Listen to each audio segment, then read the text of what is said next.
Al Camino a Breaking Bad movie. इस movie को मैं आज आपको एक्सप्लेन करने वाला हूँ। ये मूवी ब्रेकिंग बैड का जो एंड होता है वहाँ से ही स्टार्ट हो जाती है।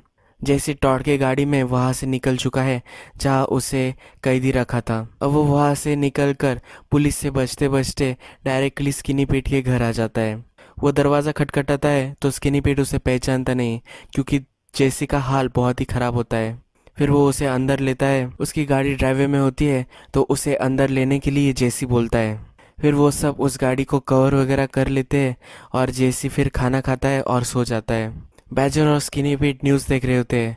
उन्हें पता चलता है कि किस तरह से वॉल्टर ने एक मशीन गन से सब लोगों को मार दिया। जेसी की स्टोरी भी उन्हें पता चलती है कि उसे कैदी रखा था और उससे काम करवाते थे। जेसी जब उठता है तो उसे लगता है कि अभी भी वो केज में है, क्योंकि जो कर्टन्स होते हैं वो केज की तरह उसे लग रहे होते हैं। तो डर के उठता है और बैजर और स्किनी पीट पर वो गन रखता है। फिर वो अपने होश संभालता है।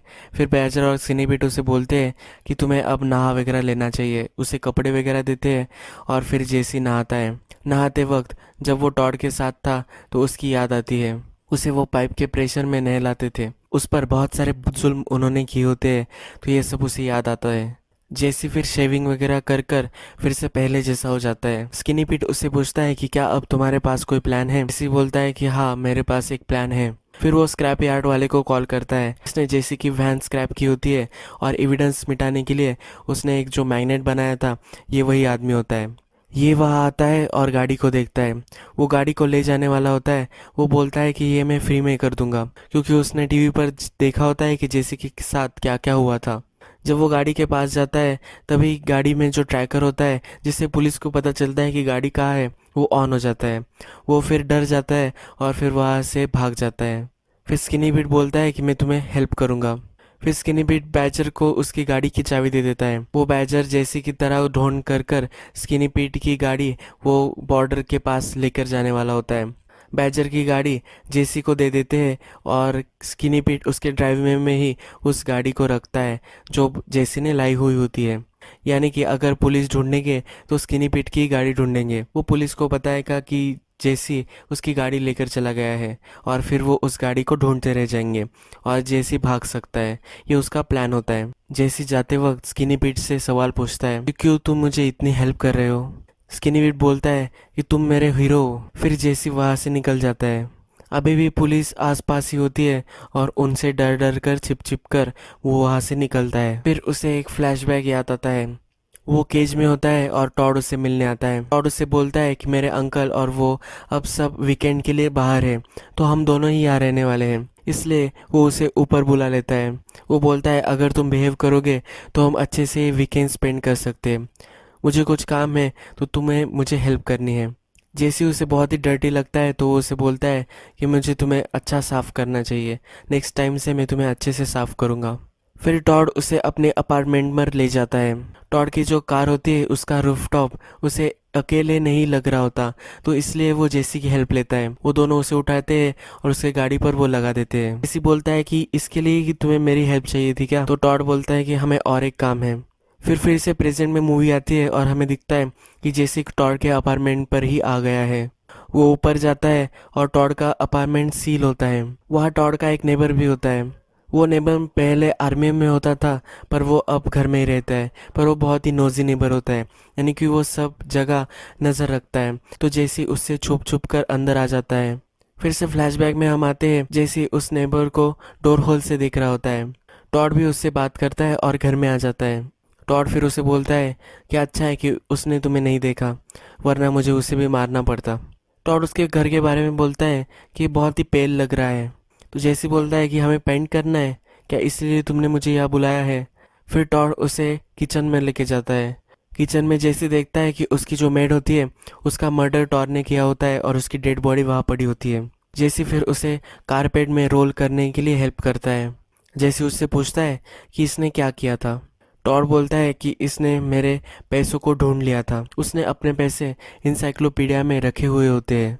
हर अल्फ़ाबेट के उसके पास बुक्स होते हैं और हर बुक में उसने होल बनाकर उस पैसों को रखा हुआ होता है। फिर जेसी पूछता है कि क्या उसने तुम्हारे पैसे चुराए थे, तो वो बोलता है कि उसने मुझे कुछ भी नहीं किया था, पर उसने उसे ढूंढ लिए। और मेरे अंकल बोलते हैं कि किसी को भी तुम्हारे पैसे नहीं मिलने चाहिए, वो किसी को बता देती, इसलिए मैंने उसे मार दिया। इन्हीं पैसों को ढूंढने के लिए जेसी टॉड के अपार्टमेंट में आया हुआ होता है।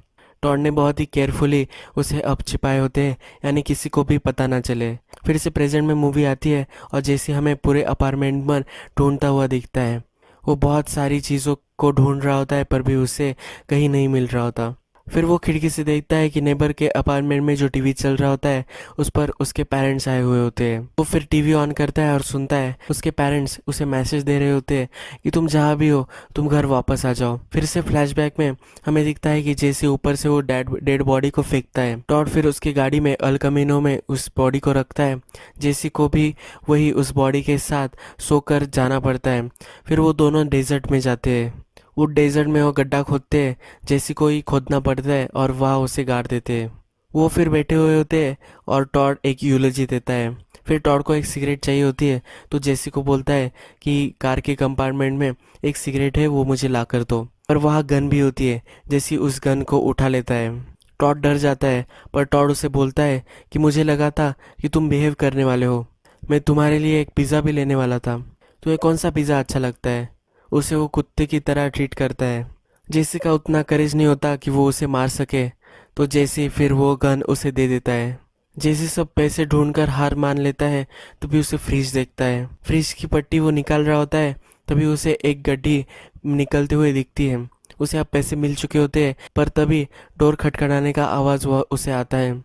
उस डोर से दो पुलिस आते हैं। जैसे फिर से उस पैसों को कवर कर कर वही छिप जाता है। वो एक्चुअल में पुलिस नहीं होते, तो वो डिस्गाइज किए हुए दो बंदे होते हैं। वो पूरे घर को छान रहे होते हैं और जैसे वहाँ छिपा होता है तो एक उसे ढूंढ लेता है। तो जैसे उसे गन लगाता है और शांत रहने को बोलता है। जैसे को लग रहा होता है कि ये दो पुलिस ऑफिसर हैं, तो दूसरों को भी वहाँ बुलाता है। फिर वो दूसरा आदमी बोलता है कि अगर तुमने मेरे पार्टनर को मारा तो यहाँ बहुत सारे पुलिस ऑफिसर हैं, तुम कभी भी यहाँ से ज़िंदा नहीं बचोगे, तुम्हारे पास कोई भी चॉइस नहीं है। तो जैसी फिर सरेंडर करने के लिए राज़ी होता है, पर वो उसे एक प्लास्टिक के हैंडकप से बांधते हैं। जैसी पूछता है कि तुम्हारे पास एक्चुअल हैंडकप नहीं है क्या, तो उसे पता चलता है कि वो फेक पुलिस है। डोर पे फिर वही नेबर नॉक करता है। उसमें से एक आदमी जाता है और उससे पूछता है कि क्या हुआ। तो नेबर बोलता है कि यहाँ जो रहता था टॉड, तो उसने मुझे एक नोट दी थी, उस नोट में तुम्हारे लिए कुछ इम्पोर्टेंट हो सकता है, इसलिए वो उसे वो नोट दिखाना चाहता है। वो उसे अपने अपार्टमेंट में ले जाता है। फिर जैसी उस दूसरे आदमी को बोलता है कि तुम अगर इस पैसों को ढूंढने चाहो तो तुम्हें कभी भी नहीं मिलेंगे। ये पैसे कहाँ है ये मुझे पता है, अगर तुम मान जाओ कि हम पैसे स्प्लिट करेंगे तो मैं तुम्हें पैसे ढूंढ कर दे दूंगा। फिर जैसे उन पैसों को ढूंढता है, एक प्लास्टिक बैग लेता है और उसमें वो रख रहा होता है। फिर वो आदमी बोलता है कि तुम्हें क्या लगता है कि तुम यहाँ से जिंदा चले जाओगे अगर तुमने पैसों को टच किया। जैसी बोलता है कि तुम्हें अगर मुझे मारना है तो तुम मार सकते हो, पर मैं पैसे लिए बिना यहाँ से नहीं जा रहा। तुमने अगर यहाँ गोली चलाई तो उस ओल्ड मैन को भी तुम्हें मारना पड़ेगा, यानी कि नेबर को भी उन्हें मारना पड़ेगा। पूरे बिल्डिंग में विटनेसेस भी तुम छोड़कर जा सकते हो, यानी कि तुम पकड़े जाओगे। ये इतना बड़ा रिस्क तुम नहीं ले सकते। फिर वो जेसी को पैसे लेने देता है। जेसी हाफ पैसे ले रहा होता है। वो बोलता है कि तुम 130 पैसे ले सकते हो। फिर वो दोनों नीचे आ जाते हैं। जैसे जब कार में बैठता है तब उसे दिखता है कि वो जो दो लोग हैं वो एक वेल्डिंग की गाड़ी में आए हुए होते हैं। वो उसे पहचान लेता है। वो आदमी उसे बोलता है कि मैं सोच ही रहा था कि तुम मुझे कब पहचानोगे, पर जैसे वहां से निकल जाता है। उसने वैक्यूम क्लीनर का पता निकाला होता है। ये वैक्यूम क्लीनर की जो शॉप होती है, ये वही शॉप होती है जहाँ का आदमी लोगों को गायब करता है, यानी कि न्यू आइडेंटिटी देकर वो दूसरे कंट्री में उन्हें लेकर जाता है। वॉल्टर और सॉल को इसने ही गायब होने में मदद की होती है। जेसी फिर उसकी वैन वहाँ बाहर देखता है। जेसी को पता चल जाता है कि यही वैक्यूम क्लीनर का शॉप है। फिर वो अंदर जाता है। वहाँ ऑलरेडी एक कस्टमर होती है। उस कस्टमर जाने का ही वो वेट करता है। फिर वो डोर बंद कर लेता है। जैसे उस आदमी से बोलता है कि मुझे मैक्स प्रो चाहिए, वैक्यूम क्लीनर चाहिए। उसे एग्जैक्ट कीवर्ड पता नहीं होते जिससे उसका वो प्लान एक्टिवेट होने वाला होता है। जैसे बोलता है कि मुझे पता है कि वो तुम ही हो।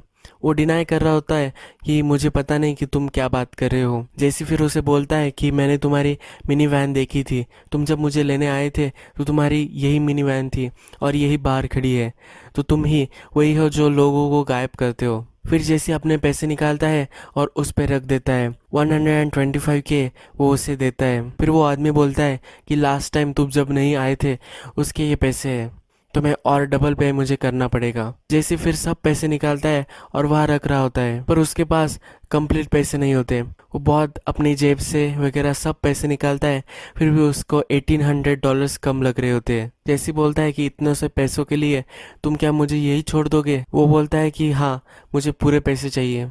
जैसे वहाँ से जा नहीं रहा होता तो वो उसे धमकी देता है कि मैं पुलिस को कॉल करूँगा।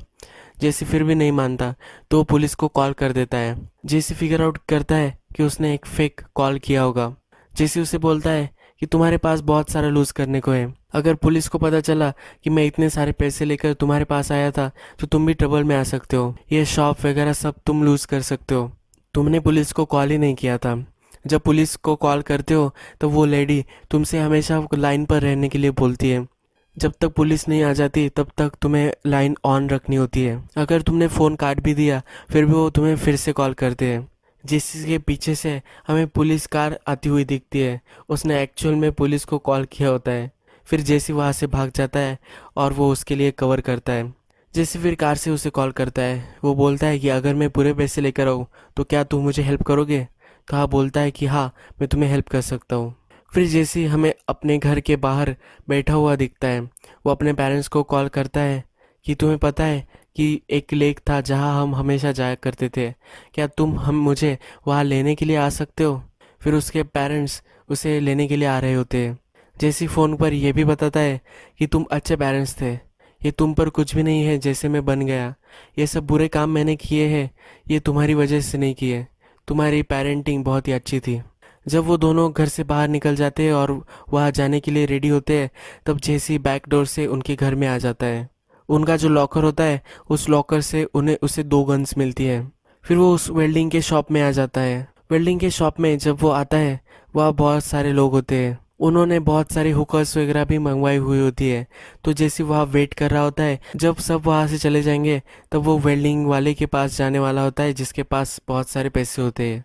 जैसे फिर फ्लैशबैक में याद कर रहा होता है, ये जो वेल्डिंग वाला होता है इसने ही जेसी के लिए लैब सेटअप किया होता है। लैब यानी कि उसमें जो चेन्स वगैरह होती है और वो ऊपर का जो रॉड होता है वो इस वेल्डिंग वाले ने ही क्रिएट किया होता है। टॉड के साथ उसका फ्रेंड जो होता है वो उस वेल्डिंग वाले को बोल रहा होता है कि तुम्हें और एक रॉड डालना चाहिए। जेसी को वहाँ वो रखने वाले होते हैं तो इसलिए वो टूटे ना, इसलिए वो उसे बोल रहा होता है। पर वो वेल्डिंग वाला उसे बोलता है कि कुछ भी कर लो पर ये टूटेगा नहीं। फिर इस पर उनकी बेट लग जाती है। फिर वो जेसी को लाते हैं और जेसी को पीछे आगे होने को बोलते हैं। वो उसे भाग भाग कर जाने को बोलते हैं और उसे तोड़ने के लिए बोलते हैं। उसे स्लेव की तरह ट्रीट किया जाता है और वो वेल्डिंग वाला भी वहाँ होता है पर वो कुछ भी नहीं बोलता, इसलिए उसे वो वेल्डिंग वाला याद होता है। फिर जब सब हुकर्स वगैरह वहाँ से चली जाती है तब जेसी फिर से अंदर जाता है। वो अंदर जाकर उस वेल्डिंग वाले से बोलता है कि मुझे पैसे ज़रा कम पड़ रहे हैं, मुझे और $1800 चाहिए। तो वेल्डिंग वाला उसे बोलता है कि ये तुम कैसे करने वाले हो, यहाँ हम 5 लोग हैं और तुम अकेले हो, तुम यहाँ से ज़िंदा बचकर नहीं जा सकते अगर तुमने कुछ उल्टा सीधा किया। फिर वो उसके छोटी सी गन देखता है, वो उस पर हंसता है और बोलता है ये तुमने कहाँ से लाई। फिर वो उसे एक डील देता है कि हम दोनों एक गन फाइट करेंगे, यानी कि एक साथ वो गन ड्रॉ करेंगे और जो मर गया उसके पैसे दूसरे के हो जाने वाले होते हैं। तो जैसे उसके पैसों की लोकेशन बताता है और वो अपने पैसों की लोकेशन बताता है। वेल्डिंग वाले का जो पार्टनर होता है वो उसे ना बोल रहा होता है पर वो अपने पार्टनर को शांत रहने के लिए बोलता है। फिर वो दोनों आमने सामने आ जाते हैं। जेसी के पास 2 गन्स होती है, उसके पॉकेट में ऑलरेडी एक गन होती है और दूसरी गन वो ड्रॉ करने वाला होता है। पर जब वो वेल्डिंग वाला अपनी गन पर हाथ रखता है तभी जेसी पॉकेट में उसकी जो गन होती है उससे उसे मार देता है। वेल्डिंग वाले का जो पार्टनर होता है उसे भी वो मार देता है। वो जो दूसरे 3 लोग होते हैं वो वर्किंग क्लास आदमी होते हैं, यानी वो किसी को मार भी नहीं सकते, वो सिर्फ वेल्डिंग वाले के फ्रेंड होते हैं। वो सब डरे हुए होते हैं तो जेसी उन सब से उनके ड्राइविंग लाइसेंस मांगता है। वो अपने यहाँ रख लेता है और उनको बोलता है मुझे तुम्हारा एड्रेस मालूम है और मैं तुम्हें तुम्हारे घर आकर मार दूंगा। फिर वो सारे पैसे लेता है और उस जगह को वो एक्सप्लोर कर देता है। अब नेक्स्ट सीन आता है। ये जो सीन है ये और एक बड़े फ्लैशबैक का है। ब्रेकिंग बैड में हमने देखा था कि एक बार जेसी और वॉल्टर की वैन खराब हो जाती है, यानी कि वो चालू ही नहीं होती। वो डेजर्ट में होते हैं और उनके पास कोई भी ऑप्शन नहीं होता। बहुत सारा ट्राई करते हैं पर लास्ट में उनकी गाड़ी तब स्टार्ट हो जाती है। वह जेसी वॉल्टर को पहले बोला हुआ होता है कि हमें ब्रेक लेना चाहिए और हम मोटेल पे जाएंगे। वैन स्टार्ट होने के बाद उस मोटेल पर वो आते हैं। जेसी नहाता है और जेन को भी कॉल करता है। ये जेन के साथ अच्छा सा मोमेंट वो वहाँ स्पेंड करता है। फिर वो नहा धोकर वॉल्टर के साथ नीचे आता है। वो दोनों बहुत सारा ब्रेकफास्ट कर रहे होते हैं। जैसे अब हेल्दी खाना खा रहा होता है क्योंकि वैन में सब अनहेल्दी ही वो खाना उसने लाया हुआ होता है और वॉल्टर उसे उस पर डांट रहा होता है, तो अब वो सब हेल्दी खा रहा होता है। वॉल्टर को चिंता हो रही होती है कि उन्होंने बहुत सारा अब तो कुक किया है पर अब इसको बाय कौन करेगा। वॉल्टर का डायग्नोसिस बाकी होता है और उसे लग रहा होता है कि वो कैंसर से जल्दी मरने वाला है, इसलिए वो डर रहा होता है। जैसे उसे समझाता है कि जब ये मैं सेल करूंगा तो तुम्हारे फैमिली के लिए मैं पूरे पैसे दे दूंगा, तुम्हें वरी करने की कोई भी ज़रूरत नहीं है। वॉल्टर फिर जेसी से पूछता है कि तुम पैसों के साथ क्या करोगे। वॉल्टर फिर जेसी से पूछता है कि तुम पैसों के साथ क्या करोगे। वो जेसी को सजेस्ट करता है कि वो कॉलेज जाए। जेसी ना बोल रहा होता है पर वो उससे पूछता है कि अगर तुम कॉलेज गए तो क्या सीखोगे। जेसी बोलता है कि मैं स्पोर्ट्स मेडिसिन सीखूंगा। वॉल्टर को आइडिया अच्छा नहीं लगता और वो उसे सजेस्ट करता है कि तुम्हें बिजनेस स्कूल जानना चाहिए। तुम्हें बहुत सारा एक्सपीरियंस भी अब आ चुका है मैथ सेल करके, तो तुम वहाँ बहुत ही अच्छे आगे जा सकते हो। जेसी को भी ये आइडिया अच्छा लगता है। ये फ्लैशबैक का सीन खत्म हुए हमें दिखता है। फिर जेसी अब नए कंट्री में आ चुका है। ये कंट्री अलास्का होती है। माइक की और उसकी बातचीत मूवी के फर्स्ट में हमें दिखी थी। उसमें माइक से वो पूछ रहा होता है कि अगर तुमने फिर से तुम्हें चांस मिला तो तुम कहाँ जाओगे, यानी कि अगर वो जेसी की एज का हुआ तो माइक कहाँ जाएगा, ऐसा जेसी उसे पूछ रहा होता है। माइक बोलता है कि मैं अलास्का जाऊँगा। तो इसलिए जेसी ने चूज़ किया होता है कि अब वो अलास्का जाने वाला है और वो वहाँ पहुँच जाता है। आइडेंटिटी चेंज करने वाला आदमी उसे सब उसकी आइडेंटिटी, सोशल सिक्योरिटी नंबर, नया नाम और उसकी मदर, उसके फादर, सब हिस्ट्री उसे दे देता है। फिर जेसी उसे एक लेटर देता है। वो ब्रॉक के लिए लेटर होता है। उसमें एक प्रॉपर अपॉलॉजी होती है ब्रॉक के लिए। वो उसे वो सेंड करने के लिए बोलता है। ये जो लेटर वो सेंड करने वाला होता है ये भी अलग कंट्री से सेंड करने वाला होता है, यानी पुलिस को जेसी कभी भी ना मिले। वो जेसी को बोलता है कि बहुत ही कम लोगों को अपनी लाइफ फिर से स्टार्ट करने का चांस मिलता है, तो तुम अब अच्छे से अपनी लाइफ जियो। फिर जेसी गाड़ी लेकर आगे हमें चलता हुआ दिखता है। फिर जेसी को याद आ रहा होता है जब वो गाड़ी में जेन के साथ होता है। वो जेन को बोल रहा होता है कि तुम जब बता रही थी कि तुम्हें यूनिवर्स जहाँ लेकर जाए वहाँ जाना चाहिए, वो बहुत ही अच्छा है। फिर नेक्स्ट सीन में हमें दिखता है कि जेन उसे बोल रही होती है कि मैंने जो तुम्हें बताया था कि यूनिवर्स तुम्हें जहाँ लेकर जाए तो वहाँ तुम्हें जाना चाहिए, ये बहुत ही घटिया सोच है। जेन उसे बोलती है कि मैंने हमेशा मेरी लाइफ में ऐसा ही किया है, पर इससे बहुत ही बैड डिसीजंस हम लेते हैं। हमें हमेशा हमारे खुद के डिसीजन लेने चाहिए। हमें हमारे डेस्टिनी खुद लिखनी चाहिए। तो अब जेसी अपनी डेस्टिनी खुद लिखने वाला होता है। फिर एक लॉन्ग शॉट आता है और अकेला ही वो अपना रास्ता बनाते हुए हमें दिखता है। जेसी पूरी लाइफ में बहुत सारे डिसीजन लोगों के मैनिपुलेशन में ही आकर कर रहा होता है। जेन भी उसे मैनिपुलेट करती है वॉल्टर के पैसे लेने के लिए। वॉल्टर भी उसे मैनिपुलेट करता है कुकिंग करने के लिए। पीयर प्रेशर्स या कुछ ऐसा हुआ होगा इसलिए उसने ड्रग्स का लत उसे लगी थी। तो बहुत सारी चीज़ें उसने बैड डिसीजंस अपने लाइफ में लिए होते हैं लोगों के कहने पर। तो अब अपना रास्ता वो खुद बना रहा है। इस मैसेज के साथ ये मूवी एंड हो जाती है।